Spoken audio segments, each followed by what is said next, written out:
बिस्मिल्लाहिर्रहमानिर्रहीम। ओके बेटा, स्टार्ट करते हैं। लास्ट वीक जो हमारी क्लासेस हुई थी उसके अंदर हम लोगों ने स्टार्ट किया था कॉस्ट सर ऑफ। आपकी आवाज बहुत कम आ रही है। सर की आवाज तो सबसे ज्यादा आती है, बाकी टीचर ठीक आ रही है सबकी आवाज। बेटा आपका ना आप अपना जरा हेडफोन चेक करें, शायद उसमें कोई प्रॉब्लम होगी। अगर बाकी लोगों को बिल्कुल सही आ रही है तो फिर आपकी साइड से प्रॉब्लम होगी, वरना मैं तो काफी ऊंचा बोलता हूँ। चले ओके बेटा, लास्ट टाइम हम डिस्कस कर रहे थे cost of goods sold statement के सीजीएस कैसे बनाते हैं। उसके अंदर मैंने आप लोगों को 5 स्टेप्स बताए थे जिसके जरिए हम सीजीएस स्टेटमेंट को बनाते हैं। द फर्स्ट स्टेप इज कि हमने डायरेक्ट मटेरियल कंज्यूम कैसे कैलकुलेट करना है।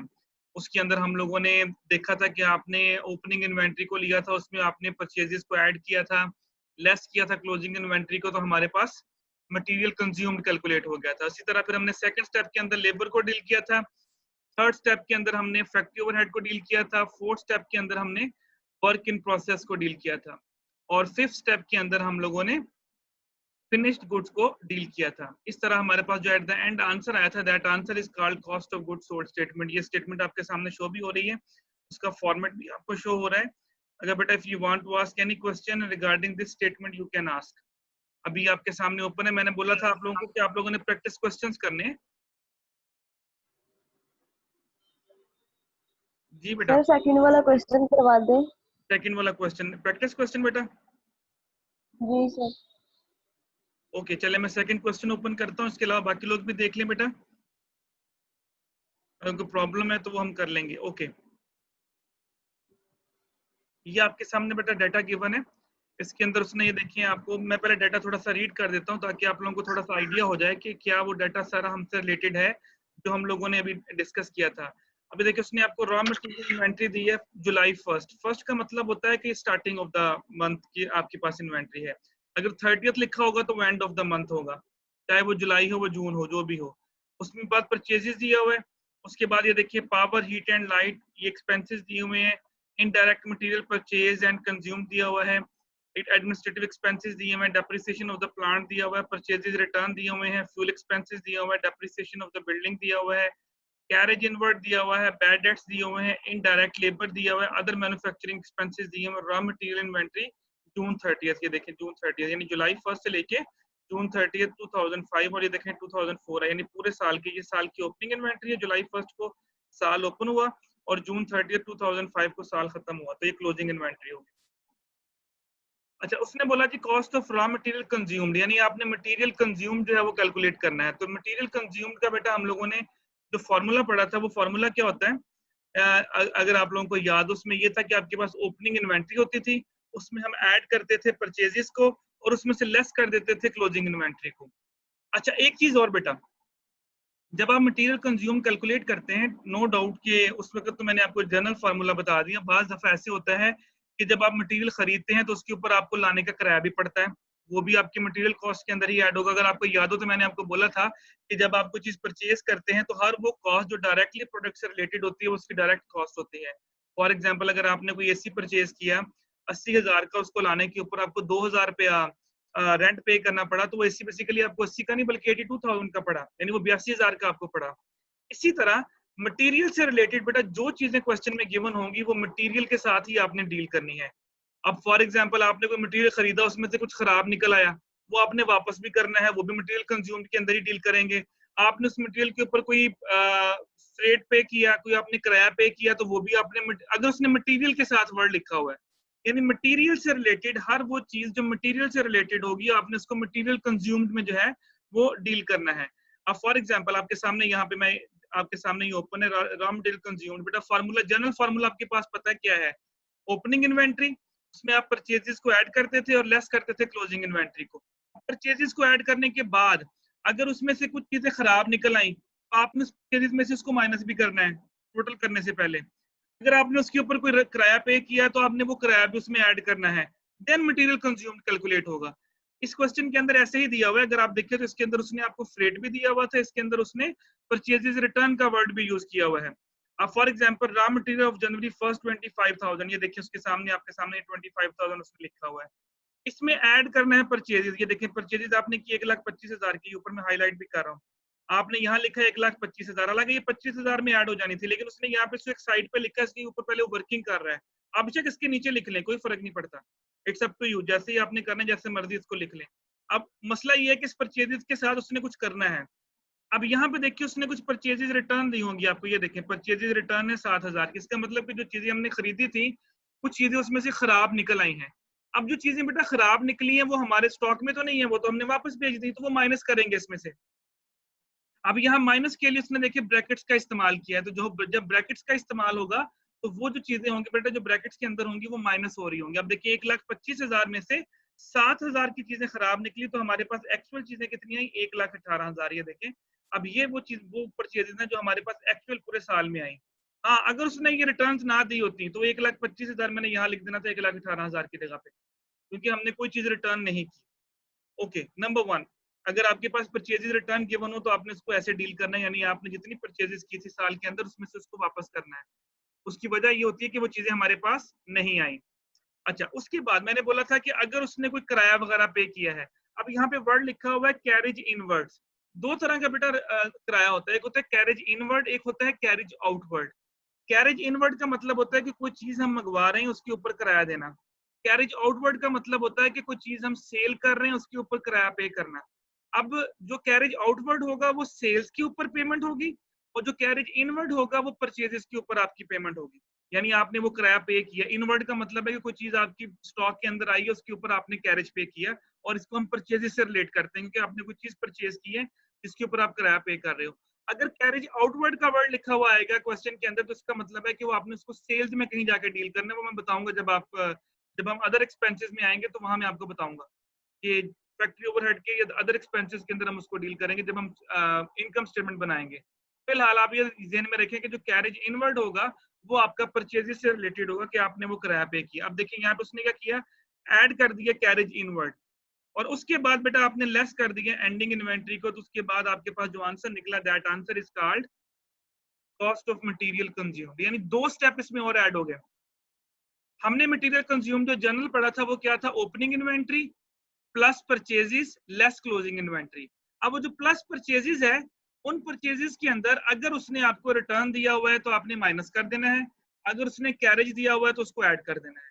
हो सकता है ये दोनों चीजें गिवन ना होती, अगर ये दोनों चीजें गिवन ना होती तो आपने सिर्फ मटेरियल ओपनिंग इन्वेंट्री लिखना था, ये 1,25,000 इसमें ऐड कर देना था, लेस कर देना था क्लोजिंग इन्वेंट्री को, और उसके बाद जो आंसर आता है वो आपके पास मटेरियल कंज्यूम्ड आ जाता है। अब ध्यान में रखिएगा मटेरियल कंज्यूम्ड के अंदर अगर परचेजेस के साथ परचेजेस रिटर्न होंगी तो वो माइनस होंगी, अगर कैरेज इनवर्ड होगा तो उसको ऐड करेंगे। ये एक स्टेप, अब ये दो स्टेप जो है हम लोगों ने मजीद इसके अंदर डिस्कस कर लिया क्योंकि क्वेश्चन के अंदर वो आए थे। आप पूछे बेटा यहाँ तक पहले पार्ट के अंदर कोई प्रॉब्लम? नो सर, हो गया क्लियर। क्लियर हो गया बेटा? तो याद रखिएगा जो चीज मटेरियल से रिलेटेड होगी उसको आपने मटेरियल के अंदर ही डील करना है।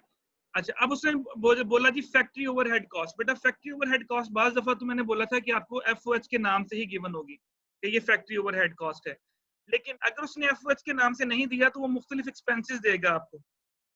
हर वो एक्सपेंसेस जो फैक्ट्री से रिलेटेड होगा उसको आपने यहाँ पे ऐड कर देना है। फॉर एग्जाम्पल अब यहाँ पे ऊपर देखिए उसने मुख्तलिफ एक्सपेंसेस दिए हुए, लाइट हीट लाइट का एक्सपेंस दिया हुआ है, डेप्रिसिएशन ऑफ प्लांट दिया हुआ है, फ्यूल एक्सपेंसेस दिए हुए हैं, डेप्रिसिएशन ऑफ बिल्डिंग दी हुई है, यार चलो ये तो हमने डील कर लिया, बैड डेट्स दिए हुए हैं, इनडायरेक्ट लेबर दिए हुए। अब जितने भी इनडायरेक्ट एक्सपेंसेस होते हैं बेटा वो आपके सारे के सारे फैक्ट्री ओवरहेड के अंदर आते हैं। ये देखिए सारे के सारे उसने यहाँ पे आपके सामने हाईलाइट कर दिए। जितने भी इनडायरेक्ट एक्सपेंसेस होंगे बेटा वो सारे के सारे आपके एफओएच के अंदर आएंगे। पावर हीट एंड लाइट ये भी फैक्ट्री ओवरहेड एक्सपेंस होगा। इनडायरेक्ट मटेरियल देखें, हालांकि इसके अंदर भी मटेरियल का वर्ड आ रहा है, आप ये क्वेश्चन कर सकते हैं कि सर इसको हमने मटेरियल में डील क्यों नहीं किया। तो मैं अभी बार बार बेटा आपको बोल रहा हूँ कि जो मटेरियल कंज्यूम्ड होता है वो डायरेक्ट कॉस्ट होती है। इसके अलावा इनडायरेक्ट जिसके साथ इनडायरेक्ट का वर्ड आ गया, चाहे वो इनडायरेक्ट लेबर हो चाहे वो इनडायरेक्ट मटेरियल हो, वो आपके एफओएच के अंदर आनी है। तो हर वो कॉस्ट जो इनडायरेक्टली रिलेटेड होगी वो आपकी फैक्ट्री ओवरहेड होगी। अब देखिए इसके अंदर उसने सारे के सारे एक्सपेंसेस लिखे हैं सिवाय बैड डेट्स के। बैड डेट्स बेटा क्या होते हैं आपको पता है? मैंने बताया था बैड डेट्स क्या होता है। इसमें देखिए सिर्फ उसने बैड डेट का वर्ड नहीं लिखा, बाकी ऊपर अगर आप लिस्ट देखें उसने सारे के सारे एक्सपेंसेस यहाँ पे लिखे हैं जितने भी यहाँ ऊपर गिवन थे। ये देखिए आपके इवन के यहाँ पे देखें एक आपके सामने एडमिनिस्ट्रेटिव एक्सपेंसेस भी उसने, अब ये देखें इसने यहाँ पे ये एक बैड डेट वाला वर्ड और ये एक एडमिनिस्ट्रेटिव एक्सपेंसेस। ये दो एक्सपेंसेस के अलावा बाकी उसने सारे के सारे जो है वो नीचे एफओएच के अंदर लिखे हैं। पहले बताएं बैड डेट्स क्या होते हैं, ये वहां पे उसने क्यों नहीं लिखे, उसके बाद मैं एडमिनिस्ट्रेटिव की तरफ आता हूँ। बैड डेट्स होते क्या हैं बेटा, डेटर्स क्या होते हैं, ये हम लोगों ने उसमें फाइनेंशियल अकाउंटिंग के अंदर जर्नल लेजर ट्रायल बैलेंस के अंदर मैंने बताया था डेटर्स क्या होते हैं, बैड डेट्स क्या होते हैं। आपके बेटा जो अकाउंट रिसीवेबल्स होते हैं, अगर वो पैसे आपको वापस नहीं करते तो वो आपके बैड डेट्स बन जाते हैं। यानी फलां बंदे से मैंने 40,000 रुपया लेना था, मैंने उसको क्रेडिट सेल्स की थी, उस बंदे ने मुझे पेमेंट नहीं की साल के बाद, अब मुझे लगता है ये पैसे मुझे वापस नहीं मिलेंगे, तो जिस पैसे के ऊपर आपको डाउट होता है वो आपके बैड डेट्स बन जाते हैं। बैड डेट्स का मतलब कि वो पैसा जो आपको वापस नहीं आना। अब ये बेटा इससे फैक्ट्री से तो कोई लेना देना नहीं है, ये तो हम चीजें बेच चुके हैं, that's why it is not included in FOH. Factory overheads के अंदर ये नहीं आएगा। तो अच्छा, दूसरा आ गया एडमिनिस्ट्रेटिव एक्सपेंसेस। एडमिनिस्ट्रेटिव एक्सपेंसेस बेटा क्या होते हैं, ये वो एक्सपेंसेस होते हैं जो आप अपनी चीज को सेल करने के ऊपर लगाते हैं, यानी एडवर्टाइजमेंट होगी, फलां चीज होगी, फलां चीज होगी। ये एक्सपेंसेस जो है ये डायरेक्टली हम जाके उसमें जो जब इनकम स्टेटमेंट बनाएंगे, सेल्स माइनस एक्सपेंसेस करेंगे तो ये डायरेक्ट वहां पे जाके लिखा जाएगा, इसको हम एफओएच के अंदर डील नहीं करेंगे। तो बैड डेट्स बेटा वो पैसे होते हैं जो आप लोगों के कस्टमर्स की तरफ से आप लोगों को पैसे मिलने थे लेकिन वो पैसे आपको नहीं मिले, that's why it is not included in factory overhead expenses. Number 2, administrative expenses बेटा ये डायरेक्टली डील किए जाते हैं उसके अंदर, आपकी इनकम स्टेटमेंट के अंदर ये एडमिन एक्सपेंसेस होते हैं तो एडमिनिस्ट्रेशन एक्सपेंस करती है, इसको भी हम एफओएच के अंदर डील नहीं करते। बाकी इसके अलावा डेप्रिसिएशन आ जाए, इसके अलावा आपके पास इनडायरेक्ट एक्सपेंसेस आ जाएं, और कोई भी एक्सपेंस आ जाए, जो फ्यूल के एक्सपेंसेस आ जाएं, कोई भी एक्सपेंस आ जाए, वो सारे के सारे आपके एफओएच के अंदर डील किए जाएंगे। और ये देखिए उसने नीचे सारी की सारी लिस्ट बनाई होगी और उन सबको उसने प्लस कर दिया तो वो आपके पास एफओएच आ गए, फैक्ट्री ओवरहेड्स आ गए। तो फैक्ट्री ओवरहेड बेटा आपको डायरेक्ट भी गिवन किए जा सकते हैं और इनडायरेक्ट भी गिवन किए जा सकते हैं। जी बेटा, इसके अलावा सर और थर्ड क्वेश्चन में उन्होंने कहा है स्टेटमेंट दिखाएं, तो वो कैसे बनाएंगे हम लोग? कौन सी वाली? थर्ड क्वेश्चन में थर्ड वाला statement showing total manufacturing cost. बेटा ये देखिए अभी फिर वही बात कि आप लोगों को मैंने लास्ट टाइम क्या बताया था। अब मैं टोटल मैन्युफैक्चरिंग कॉस्ट कहां तक स्टेटमेंट बनेगी पहले ये बताएं। 5 स्टेप हमने पढ़े थे। जब हम लोग पहले आया मटेरियल कंज्यूम, मटेरियल कंज्यूम में आपने ऐड किया किसको? लेबर को, तो क्या निकलता था? Prime cost. प्राइम कॉस्ट के अंदर आप ऐड करते थे एफओएच को, तो क्या निकलता था? Total factory cost. Total factory cost के अंदर आपने opening inventory work in process की ऐड की और क्लोजिंग इन्वेंट्री फिनिश गुड्स की ऐड की, तो टोटल मैन्युफैक्चरिंग कॉस्ट आ जाती है। यानी 4 स्टेप तक आपने करना है, 5वां स्टेप नहीं करना। वर्क इन फिनिश गुड्स की ओपनिंग और फिनिश गुड्स की क्लोजिंग आपने नहीं करना। समझ आई बात की? वहां तक आपने इसको ड्रॉ करना है। अब ये देखो उसने नीचे ड्रॉ की हुई है, अगर आप चेक करें तो उसने नीचे ड्रॉ की होगी, ये देखिए आपके सामने, ये देखिए less closing cost of raw material consume, उसमें ऐड किया उसने डायरेक्ट कॉस्ट को और प्राइम कॉस्ट को उसने ऐड किया तो add factory overhead cost, total manufacturing cost या टोटल फैक्ट्री कॉस्ट आ गई। यानी जहां तक स्टेटमेंट बनती है वहां तक आपने इसको खत्म कर देना है। अब आगे इसके आगे 2 स्टेप और भी हैं, work in process opening inventory, work in process closing inventory. अच्छा मैं आपको थोड़ा सा बताता हूँ, अगर आप लोगों को, मैंने आप लोगों को लास्ट टाइम यही बताया था, अगर आप लोगों को याद हो कि मैंने कहा था कि लाजमी नहीं कि आपको पूरी की पूरी स्टेटमेंट बनाने के लिए आए, ये मैंने लास्ट टाइम भी आपको बोला था। अब ये देखें, ये बेसिकली आपके सामने स्केच है, इस स्केच को ध्यान में रखें। डायरेक्ट मटेरियल कंज्यूम्ड में जब आप ऐड करते हैं लेबर कॉस्ट तो आपके पास क्या आंसर आता है? Prime cost. अगर वो कहते हैं कैलकुलेट प्राइम कॉस्ट तो आपने सिर्फ यहां तक बनाना है। वो कहता है जी कैलकुलेट टोटल, जिस तरह क्वेश्चन नंबर 1 था, ये देखिए आपके सामने जो आपने पहला था उसने क्या कहा था, ये देखिए इसके अंदर ये पूरा उसने आपको डाटा दिया हुआ था इसके अंदर, ये देखिए अभी उसने डाटा दिया, उसने क्या कहा? Calculate prime cost. अब आपने इसमें सिर्फ क्या कैलकुलेट करना है? मटेरियल कंज्यूम्ड, परचेजेस को ऐड करना था, लेस करना था क्लोजिंग को, और आपके पास प्राइम कॉस्ट आ जानी थी। बाकी कुछ किसी चीज से भी हमें जरूरत नहीं है। उसने जो स्टेप कहा गया होगा आपने वहां तक बनाना है। अच्छा अब उसके लिए आपको याद रखना पड़ेगा, ये स्केच में आपको बार बार कह रहा हूँ, प्राइम कॉस्ट में आपने ऐड किया एफओएच को, तो ये देखिए क्या आंसर आया? Total factory cost. Total factory cost में जब आपने ओपनिंग इन्वेंट्री की तो क्या आंसर आया? Cost of goods manufactured. जब लेस किया क्लोजिंग इन्वेंट्री को तो आंसर आया कॉस्ट ऑफ गुड्स मैन्युफैक्चर्ड। अब वो अगर आपसे calculate the cost of goods manufactured तो आपने कहां तक करना है? आपने यहां तक बनानी है। अगर वो कहता है जी कॉस्ट ऑफ गुड्स सोल्ड बनाए तो फिर आपने इसको यहां तक बनाना है। तो मैं आपको बेटा यही बार बार कह रहा हूं कि लाजमी नहीं कि ये स्टेटमेंट आपको पूरी की पूरी बनाने के लिए आए, हो सकता है इसमें से आप फॉर एग्जाम्पल मैं चलिए आपके सामने एक छोटा सा क्वेश्चन अभी लिखता हूँ, देखिए आपके सामने मैं आपको कहता हूँ जी, prime cost is equal to 20,000,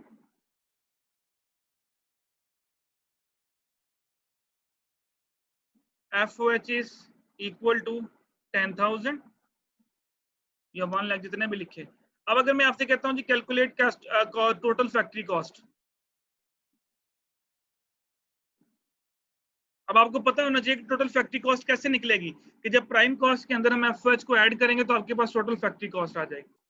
अब हो सकता है कि इस प्राइम कॉस्ट को कैलकुलेट करने के लिए उसने आपको पहले डाटा दिया हो, ओपनिंग इन्वेंटरी दी हो, परचेजेस दी हो, जिस तरह क्वेश्चन नंबर 3 में दिया हुआ है, तो आपको पहले वो सारा बनाना पड़ेगा, उसके बाद फिर आप टोटल मैन्युफैक्चरिंग कॉस्ट तक जाएंगे। अंडरस्टैंड बेटा? जी सर। समझ आ गई? तो लाजमी नहीं कि आपको ये पूरी की पूरी स्टेटमेंट बनाने के लिए, इसमें से कुछ पोर्शन आपको बनाने के लिए आ सकता है। और बेटा इस पहले सीजीएस से रिलेटेड कोई क्वेश्चन हो रहा है तो पूछें बेटा। ये एक हमारा मेन टॉपिक था जो मैंने आप लोगों को असाइनमेंट क्वेश्चंस के अंदर दिया था, उसमें कुछ क्वेश्चंस करने को भी दिए थे मैंने आप लोगों को। अगर इसके अंदर बेटा कोई चीज है तो आप इसमें से पूछ सकते हैं मेरे से।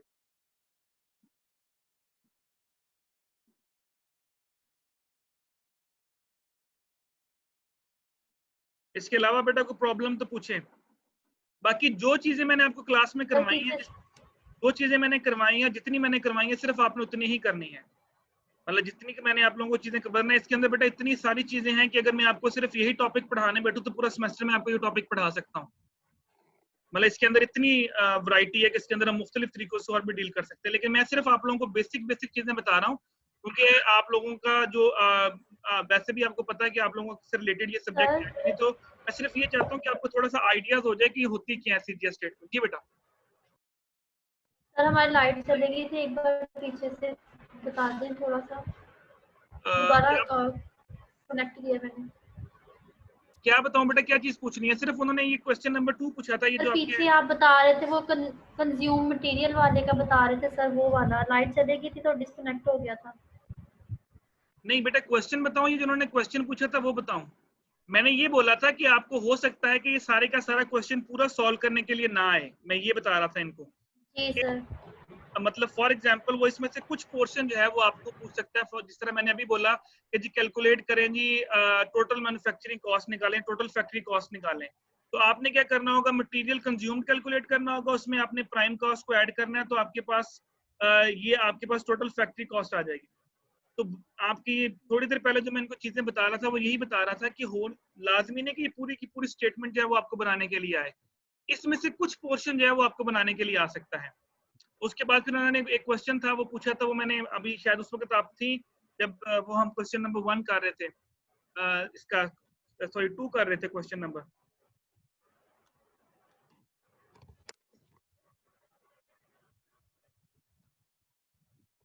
सर यही वाला क्वेश्चन। तो ये आपने सुना था मैंने जब करवाया था या नहीं सुना था? सर ये सुना था मैंने, यहाँ इन्वेंट्री तक याद सुना था। इन्वेंट्री तक सुन लिया था, बस यही बेटा बताया था और तो मैंने कुछ नहीं बताया था। हाँ ये जो बी पार्ट था, फैक्ट्री ओवरहेड कॉस्ट निकालें, ये मैंने उनको बताया था कि हर वो कॉस्ट जो इनडायरेक्टली रिलेटेड होती है फैक्ट्री के साथ, उसको आपने एफओएच में लिखना था। इसके अंदर उन्होंने बैड डेट्स को नहीं लिखा एफओएच के अंदर, तो मैं ये बता रहा था कि बैड डेट्स बेटा वो डेट्स होते हैं जो वो पैसा होता है जो अकाउंट रिसीवेबल से आपने लेना था लेकिन वो पैसा आपको नहीं मिला, उसको बोलते हैं बैड डेट्स, तो इसको हम एफओएच के अंदर नहीं लिखते। ये मैंने बताया थोड़ा सा। दूसरा मैंने ये बताया था कि आपके जो एडमिनिस्ट्रेटिव एक्सपेंसेस होते हैं वो भी आपके एफओएच के अंदर नहीं आते, इसको हम डायरेक्टली जो है वो इनकम स्टेटमेंट के अंदर डील करेंगे। तो फैक्ट्री ओवरहेड के अंदर हर इनडायरेक्ट एक्सपेंस जो होगा वो एफओएच के अंदर आएगा। मैं आप लोगों के साथ एक ना फाइल शेयर करूंगा कल या परसों, मैं आपको शेयर करूंगा, उसके अंदर सारे के सारे ना डिटेल लिख चुकी कौन कौन सी चीजें एफओएच के अंदर आती हैं, आप उसको पढ़ लीजिएगा कि ये चीजें एफओएच के अंदर आएंगी, ये चीजें एफओएच के अंदर नहीं आएंगी। तो आपको थोड़ा सा मजीद क्लियर हो जाएगा कि अगर ये चीज क्वेश्चन के अंदर आई है तो ये एफओएच के अंदर होगी और ये चीज एफओएच के अंदर नहीं होगी, वो भी मैं आपके साथ शेयर कर दूंगा। तो ये बेटा हमने भी फिलहाल डिस्कस किया था। और इसके बाद अभी मैं ये कह रहा था आप लोगों को कि अगर जितनी की मैंने आप लोगों को यहाँ पे चीजें करवाई हैं, आप लोगों ने वो चीजें कैलकुलेट करना सीख लेनी है। अच्छा इसके अंदर एक छोटा सा कॉन्सेप्ट अभी और आएगा, मैं आपको सिर्फ उसका थोड़ा सा आइडिया दूंगा आपने वो फॉर्मूला सिर्फ ध्यान में रख लेना है, और उसके बाद उस फॉर्मूले को कहीं भी मैं आपसे पूछ सकता हूँ। और वो फॉर्मूला क्या है कि what does mean by under applied FOH and over applied FOH.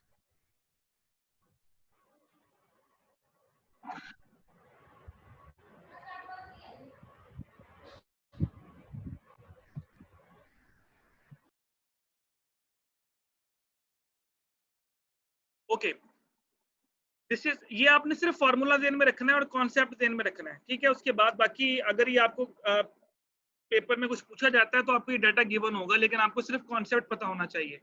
अच्छा, एफओएच की ऑटो बेटा फैक्ट्री ओवरहेड कॉस्ट होती है, और याद रखिएगा बेटा जो एफओएच कॉस्ट होती है, मैंने आपको बार दफा बोला था कि ये इनडायरेक्ट एक्सपेंसेस होते हैं, और इनडायरेक्ट एक्सपेंसेस को हमें कैलकुलेट करना थोड़ा सा प्रॉब्लम करता है कि हम डायरेक्टली उसको कैलकुलेट नहीं कर सकते। मतलब उसके लिए फिर हम अप्रोक्सीमेटली यूज करते हैं जी, कि हम ऐसा करते हैं कि लेबर के 150% ले लेते हैं या फलां चीज का इतने परसेंट ले लेते हैं, और तो कुछ कॉस्ट जब हमें अज्यूम करनी पड़ती है, जब वो अज्यूम्ड कॉस्ट हम यूज करते हैं साल के एंड पे, तो या तो वो जो हमारा एक्चुअल एक्सपेंस आता है या तो वो उस अज्यूम्ड कॉस्ट से ज्यादा आ जाता है या उस अज्यूम्ड कॉस्ट से कम आ जाता है। मैं एग्जांपल देता हूँ, मैं कहता हूँ जी पूरे साल के अंदर इस वक्त जो हमारा फ्यूल यूज होगा वो 40,000 का यूज होगा। एग्जाम्पल मैं दे रहा हूँ आपको, ये अज्यूम्ड एफओएच है, ये मैंने अज्यूम कर लिया। अच्छा, पूरा साल हमने इसको यूज किया, पता चला जी कि हमें 40,000 की बजाय हमारा जो फ्यूल है वो 50,000 का इस्तेमाल हो गया। अब आप मुझे बताएं कि आपने फ्यूल ज्यादा इस्तेमाल कर लिया या कम इस्तेमाल किया अपनी प्रेडिक्शन से? मैंने प्रेडिक्शन की थी कि 40,000 का तेल इस्तेमाल होगा, लेकिन जब साल खत्म हुआ तो हमने कैलकुलेशन की तो तेल 50,000 का इस्तेमाल हो गया। तो हमने ज्यादा इस्तेमाल कर लिया या कम इस्तेमाल कर लिया? ज्यादा सर। ज्यादा इस्तेमाल कर लिया। कितना ज्यादा इस्तेमाल किया? 10,000 रुपए का हमने ज्यादा इस्तेमाल किया। सेम बेटा इसी तरह होते हैं। एक होता है एक्चुअल एफओएच, एक्चुअल का मतलब क्या होता है, जो एक्चुअली हमारे साथ हमारे पास आ चुका है डाटा, और एक होता है अप्लाइड। अप्लाइड आप कह लें कि अज्यूम्ड एफओएच होता है। अब ये यहाँ पे फॉर्मूला सिर्फ देख लें अंडर या ओवर अप्लाइड एफओएच कैलकुलेट करने का। अप्लाइड एफओएच जो हमने अज्यूम किया था, फॉर एग्जांपल मैं कहता हूँ जी मैंने अज्यूम किया था 90,000 का खर्चा आएगा, और जब साल के एंड पे जब साल खत्म हुआ तो हमने प्लस माइनस किया तो खर्चा हुआ आपके पास 80,000 का। अब देखिए मैंने अज्यूम किया था खर्चा कितना होगा 90,000 का, हुआ कितना 80,000 का। तो आप अंडर रहे या ओवर रहे? ओवर जी अंडर है सर। नहीं, मतलब हमने क्या अजम्पशन के पॉइंट ऑफ व्यू से बताना है, अजम्पशन के पॉइंट ऑफ व्यू से कि हमने ज्यादा अज्यूम कर लिया या कम अज्यूम किया? ज्यादा अज्यूम कर लिया। अब यहाँ पे देखिए क्या लिखा हुआ है, ओवर अप्लाइड एफओएच, यानी हमने जो अप्लाइड एफओएच था वो ज्यादा। ओवर का मतलब क्या है कि हमारा जो अप्लाइड एफओएच था वो इससे ज्यादा है। अब ये जो 10,000 है ये हमारे लिए फेवरेबल है या अनफेवरेबल है? सर फेवरेबल है क्योंकि ये हमारे पास बच, क्योंकि हमारा 10,000, बिल्कुल, क्योंकि हमारा 10,000 क्या है, बच रहा है। अब यहाँ पे ये सिर्फ फॉर्मूला बेटा ध्यान में रखिएगा जो मैं आपको थोड़ा सा कॉन्सेप्ट दे रहा हूँ। अप्लाइड एफओएच वो एफओएच होगा जो हम अज्यूम कर रहे थे, मैं वर्ड आसानी के लिए कह रहा हूँ कि जो हमने अज्यूम किया कि पूरे साल में हमारा एक्सपेंस कितना होगा, लेस कर दिया उसमें से एक्चुअल, तो या तो ओवर अप्लाइड आएगा या अंडर अप्लाइड। सिर्फ अप्लाइड के पॉइंट ऑफ व्यू से कह रहे हैं कि या तो आपने ओवर एस्टिमेट कर लिया, चले आसान के लिए, या तो आपने ओवर एस्टिमेट कर लिया या आपने अंडर एस्टिमेट कर लिया। यहाँ मैंने ओवर एस्टिमेट कर लिया, ये देखिए यहाँ मैंने ओवर एस्टिमेट कर दिया कि मैंने ज्यादा एस्टिमेट कर दिया। इसका मतलब है कि मैंने अपने खाते में वहां 90,000 लिखा था, लेकिन एक्चुअल खर्चा कितना आया 80,000, तो ये 10,000 मेरा बच रहा है। तो ये 10,000 बेटा मैं क्या करूंगा, अपने प्रॉफिट के अंदर मजीद ऐड कर लूंगा, क्योंकि ये 10,000 मेरे पास बच गया है। हाँ, अब अगर फॉर एग्जांपल मैं यहाँ पे अगर डाटा एक लेता हूँ थोड़ा सा अभी आपके सामने,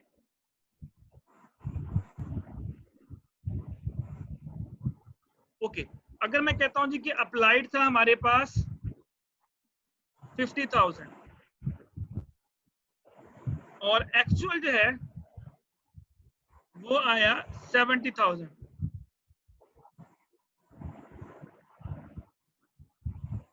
आप मुझे बताएं क्या किया आपने, अंडर एस्टिमेट किया या ओवर एस्टिमेट किया? अंडर एस्टिमेट किया सर। अंडर एस्टिमेट किया। अप्लाइड का मतलब होता है क्योंकि आपने एस्टिमेट किया कि मेरा खर्चा होगा 50,000, लेकिन एक्चुअल में मेरा खर्चा कितना हो गया 70,000। तो इसका मतलब है कि जो मेरी एस्टिमेशन थी वो क्या थी, अंडर एस्टिमेशन थी।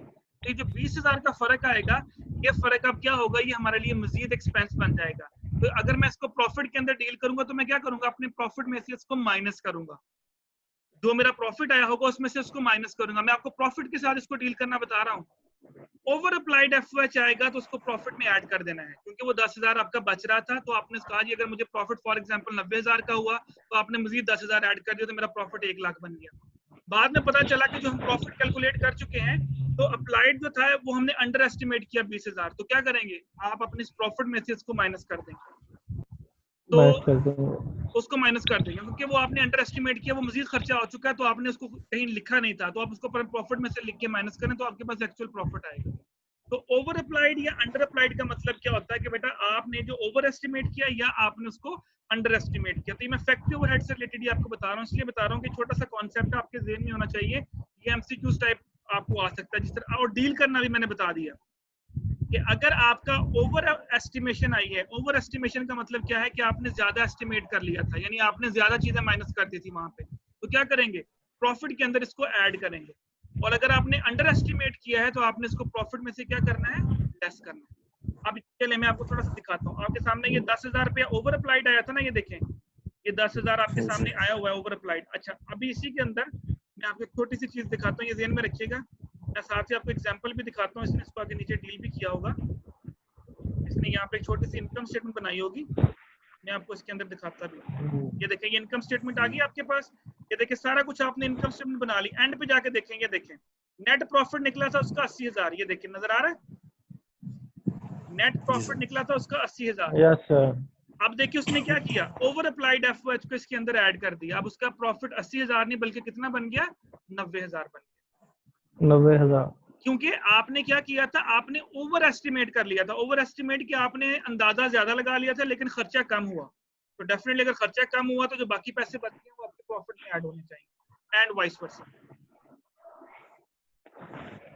जी बेटा, और कोई क्वेश्चन एफओएच से रिलेटेड, उससे sorry cost of goods sold statement से रिलेटेड? बेटा ये जो क्वेश्चंस आप लोगों के सामने नजर आ रहे हैं, इन क्वेश्चंस को आपने करना है सीडीएस स्टेटमेंट से रिलेटेड, और ये छोटी छोटी चीजें हैं इन्हीं से रिलेटेड आपको क्वेश्चंस आएंगे। फॉर एग्जांपल मैं कह सकता हूँ प्राइम कॉस्ट निकालो, टोटल फैक्ट्री कॉस्ट निकालो, अप्लाइड एफओएच या अंडर अप्लाइड एफओएच निकालो, इसको किस तरह डील करेंगे, इस तरह के छोटे छोटे क्वेश्चंस आपसे पूछे जा सकते हैं। तो यहाँ तक कोई प्रॉब्लम हो तो बेटा you can ask any question, any one of you.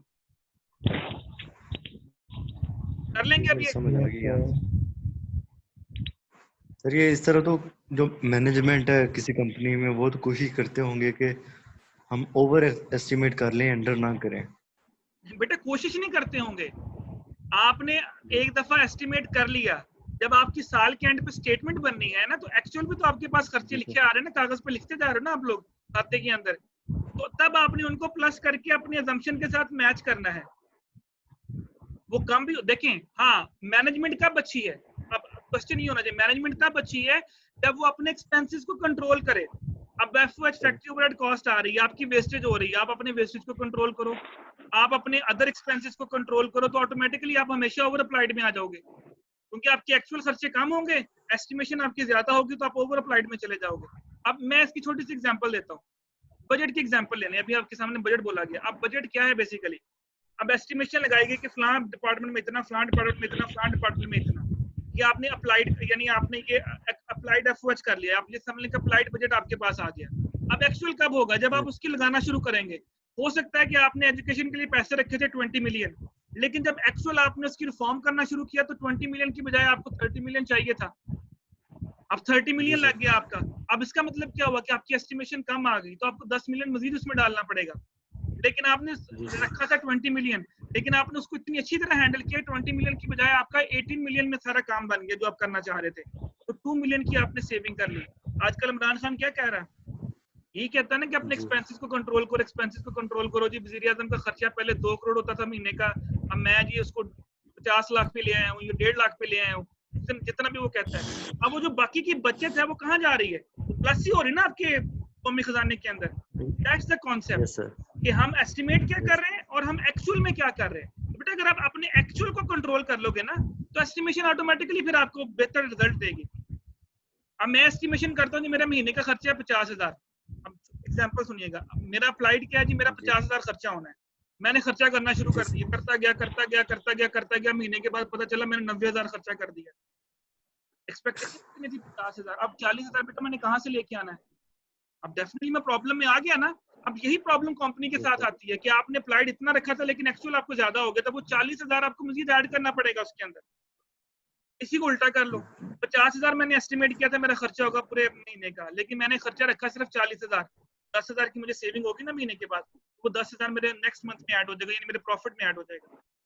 मैं थोड़ा सा आपको एग्जांपल चेंज करके बता रहा हूँ कि ये अप्लाइड और एक्चुअल का मतलब क्या होता है। एक्चुअल को कंट्रोल करेंगे, अप्लाइड ऑटोमेटिकली बेहतर होता जाएगा, और एक्चुअल को कंट्रोल करने के लिए फिर मैनेजमेंट इतनी अच्छी परफॉर्म करेगी कंपनी के अंदर, डेफिनेटली बेटा आप उसको कंट्रोल कर सकते हैं। और यही बेटा हमारा आजकल का बेसिक एजेंडा है कि अपने एक्सपेंसेस को कंट्रोल करें, अपने एक्सपेंसेस को कंट्रोल करें। चलिए बेटा क्वेश्चन को आपने अब करना है। अब मैं आपको थोड़ा सा बस बेसिक्स बताऊंगा अब उस मेथड के अंदर जो हम लोगों ने अभी पढ़ना था, लाइफो फाइफो, जो आपका सेकंड टॉपिक है, जो कि आपको असाइनमेंट के अंदर मैंने दिया हुआ था। जी जी सर जी, सिलेबस बहुत ज्यादा हो गया है। सिलेबस बहुत ज्यादा हो गया बेटा, ये असाइनमेंट वाले पढ़ा रहा हूँ, भी तो मैंने कुछ नया पढ़ाया ही नहीं आपको, बस ये लास्ट टॉपिक है हमारा असाइनमेंट का, ये लाइफो फाइफो वाला। उसके बाद वैसे ही हमारा खत्म हो जाना है, मतलब कि जो जहाँ तक मैंने आप लोगों को असाइनमेंट्स दी थी। सभी बहुत कंफ्यूजन हो रही है आपको। क्या हो रही है? कंफ्यूजन सर, अब यूं लगता है पीछे वाला भूल गया, ये याद हो रहा है। हाँ ऐसे ही होता है बेटा, जब तक आप प्रैक्टिस नहीं करेंगे ऐसे ही रहेगा। इसका 3 हाल बेटा सिर्फ प्रैक्टिस है। काउंटिंग, जस्ट काउंटिंग और मैथमेटिक्स से बेटा जितने भी हैं जी सर, ऐसा ही है। प्रैक्टिस से आएंगे। आप करने बैठेंगे, आप 1-2 क्वेश्चंस करेंगे, आपको आइडिया हो जाएगा, आप उसको कर लेंगे। सर सिलेबस ही बहुत ज्यादा सर। ये बेटा मैं बता दूं ना, ये हमारा लास्ट टॉपिक, अगर तो आप खुद कर सकते हैं लाइफो फाइफो तो बेशक मेरी तरफ से आज ही लेक्चर खत्म कर दें, ना लें नेक्स्ट वीक भी क्लासेस। आप कहेंगे हम लाइफो फाइफो खुद कर लेंगे, मुझे तो कोई इतराज नहीं है। अब जहां तक बेटा मैंने असाइनमेंट्स दी हैं, असाइनमेंट्स क्योंकि जब आपकी मार्किंग होनी है, कम से कम जो कोर्स है वो जो असाइनमेंट्स के अंदर दिया है वो तो कवर होना चाहिए ना। अब इसके अलावा बहुत से टॉपिक्स ऐसे हैं, और बिलीव मी कि मैंने आपको, अगर आप चेक करें अभी पिछले पेजेस पे जाएं, उसके अंदर बहुत से टॉपिक्स ऐसे हैं cost of good sold statement के अंदर जो मैंने स्किप कर दिए अभी आपके लिए। अगर मैं आपको वो पढ़ाने बैठता आपने और घूम जाना था कि ये सर आपने क्या कर दिया। मैंने सिर्फ आपको बेसिक स्टेटमेंट बता दी कि 5 स्टेप होते हैं, लेबर, मटेरियल, एफर्ट, जो मैंने आपको बता दिया। इसके अलावा मैंने आपको कुछ नहीं बताया, वरना उसके अंदर ही इतनी सारी चीजें मजीद कैलकुलेट करने के लिए आती हैं कि आप पढ़ के देख लीजिएगा जो मैंने अभी स्किप किए हैं पेजेस, कि उसके अंदर उसने क्या क्या डील किया होगा। तो वो आपको करने की जरूरत नहीं है, आप सिर्फ बेसिक स्टेटमेंट आपको आनी चाहिए जो मैंने आपको बता दिया। ठीक हो गया? अभी ये लास्ट टॉपिक है हमारा जो असाइनमेंट क्वेश्चंस के अंदर मैंने आपको दिया हुआ था, दैट इज इन्वेंटरी सिस्टम। तो इसके अंदर मैं आपको सिर्फ तरीका बता दूंगा कैसे करना। आप लोगों ने ये बनाई भी हुई है, लेकिन मेरा डेफिनेटली बेटा आपको समझाना मेरा फर्ज भी है कि आप लोगों को थोड़ा सा मैं आइडिया भी दे दूं कि ये कैसे बनी थी statement. It's a very simple topic. मेरा ख्याल है ये सब टॉपिक से आसान टॉपिक यही होगा जितने भी हम पढ़ के आए हैं, इवन सीजीएस से भी ये आसान होगा। इन्वेंटरी और स्टॉक में क्या फर्क है, मैंने लास्ट टाइम बताया था। सर स्टॉक जो होता है वो फिनिश प्रोडक्ट्स होती हैं, हाँ जी, और जो इन्वेंटरी होता है उसमें सब कुछ आ जाता है, उसमें सारी आपकी रॉ मटेरियल, फिनिश गुड, सारा कुछ आ जाता है। बिल्कुल ऐसे ही है। देखिए बेटा, जब आपकी मैं छोटे से एग्जांपल देता हूँ कि ये बेसिकली मेथड्स है कि हाँ ये लाइफो मेथड क्या है, फाइफो मेथड क्या है, वेटेड एवरेज मेथड क्या है। ये थोड़ा सा मैं आपको पहले गाइड करूंगा, उसके बाद मैं आपको सिर्फ मेथड के फॉर्मेट आपके सामने ओपन करूंगा और आपको कैलकुलेट करना बता दूंगा। उसके बाद ये हमारा टॉपिक कंप्लीट हो जाएगा, यहाँ तक हमारी असाइनमेंट खत्म हो जाएंगी। फॉर एग्जाम्पल बेटा आपका एक स्टोर है, ठीक है, आपका एक स्टोर है। मैं कहता हूँ जी एसबी स्टोर की एग्जांपल ले लेते हैं।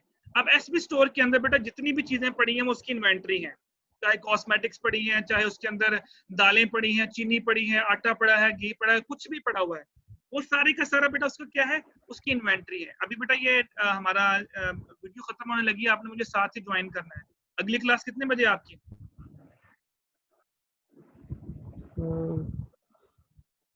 12 बजे सर। नेक्स्ट क्लास कितने बजे अब्दुल्ला? सर 12 बजे एक्सपेक्टेड है, यानी अभी कंफर्म नहीं है। चलें कोई बात नहीं, आप मुझे ज्वाइन करें। अभी इसके बाद 20 मिनट है, 12 बजने में भी 20 मिनट रहते हैं, तो मैं 10 मिनट की मजीद क्लास लूंगा, 12 बजे खत्म कर। जी सर, ठीक है। नेक्स्ट आप मुझे ज्वाइन कीजिएगा, सिर्फ 10 मिनट की क्लास मजीद मैं लूंगा, उसके बाद फिर इस वीक और कोई क्लास नहीं होगी हमारी। जी सर, जी ठीक हो गया। मैं इसको थोड़ा सा सिर्फ गाइड करना चाह रहा हूँ, बाकी मेथड जो है मैं आपको नेक्स्ट क्लास में पढ़ाऊंगा। अगले वीक जो हमारी क्लास होगी वो हमारी लास्ट क्लासेस होंगी, उसमें मैं आपको ये सारा खत्म कर दूंगा। ठीक है।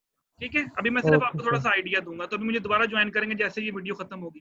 ओके, मैं बता बेटा ये रहा था कि फॉर एग्जांपल एक एसपी स्टोर की एग्जांपल ले लें, वहां पे आपको मुख्तलिफ चीजें पड़ी हुई नजर आती हैं। वहां पे अगर आप देखें तो वहां पे आपको कॉस्मेटिक्स में मिलेगा, चीनी भी मिलेगी, each and everything is there. अब वो सारी की सारी उसकी इन्वेंट्री है। अब उस इन्वेंट्री को मैनेज करने के बेटा दो मेजर मेथड होते हैं। किसी भी इन्वेंट्री को मैनेज करने के दो मेजर मेथड होते हैं। एक होता है पीरियोडिक इन्वेंट्री सिस्टम और एक होता है परपेचुअल इन्वेंट्री सिस्टम। शायद यहाँ पे पता नहीं लिखा है या नहीं लिखा।